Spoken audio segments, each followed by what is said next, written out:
Насаат KG тартуулайт.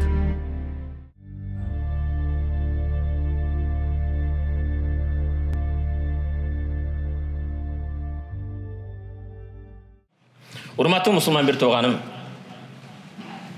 Пайгамбарыбыз саллаллаху алейхи вассаламдын бир пайгамбар салават. Бардык кыздары, балдары өзүнөн мурда каза болду. Бир гана Фатима энебиз пайгамбардан 6 ай кийин каза болду. Яхудтер, мушриктер пайгамбардын балдары өлгөн кезде алар пайгамбардын аты өчтү. Туягы үзүлдү. Мухаммадтын аты өчүп кетет деди. Мухаммадтын атын уланткан эч ким болбойт деди.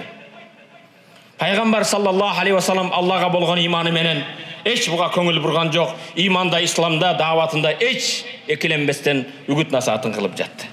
Бирок урматтуу мусулман бир тууган Хадича энебизге өтө оор келди. Хадича аял эмне болбосун?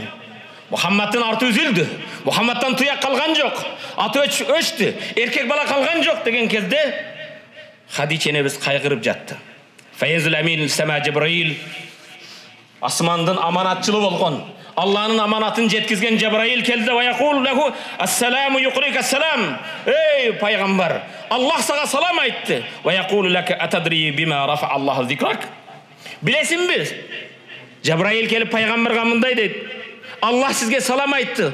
О Мухаммад алейхиссалам, Аллах сиздин кадыр баркыңызды, атыңызды кандай даңазалап көтөргөнүн билесизби деди.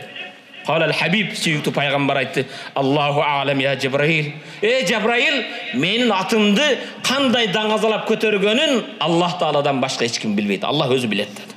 Кала Жабраил, Жабраил алейхиссалам мындай деди. Якулу би анна исми ла юзкар илля ма исмук. Аллах Таала айтты дейт. Мухаммад, менин атым сенин атыңсыз аталбайт деди дейт. Кайсы жерде менин атым аталса, Мухаммад сенин атың кошо аталат деди дейт. Урматтуу мусулман бир тууган, ашхаду ан ла илаха иллаллах деген менен иманга кире албайбыз, Мухаммад Расулулла болбосо. Ла илаха иллаллах өзү дозоктон куткарууга жетишпейт, эгер Мухаммад Расулулла болбосо. Бүгүн урматтуу мусулман бир тууган, жер шаарында 24 саат ар бир секунд, минут сайын ашхаду ан ла илаха иллаллах, ашхаду анна Мухаммад Расулулла пайгамбарыбыздын аты даңазаланып азан айтылып турат. Бираз мурда башка жерде жумага азан айтылды. Бираздан кийин бизде жер шарында азан менен Мухаммад алейхиссаламдын аты эч качан өчпөйт.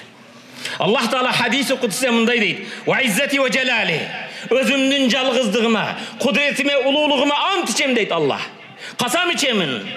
لو سلكوا إلي كل طريق واستفتحوا علي كل باب ما فتحت لهم حتى يأتوا خلفك يا محمد. Muhammed, бул элдер, адамдар кайсы жолго түшпөсүн, кайсы эшикти такылдатпасын, сенин артыңдан келмейинче аларга бейиштин эшиги ачылбайт дейт. Бейиштин эшиги ла илаха иллаллах Мухаммадун Расулуллах. Ла илаха иллаллах Мухаммадун Расулуллах. Кайсы жолго түшпөгөн, кайсы багытта жүрбөгөн, пайгамбардын артынан келмейинче сен үчүн бейиштин эшиги эч качан ачылбайт.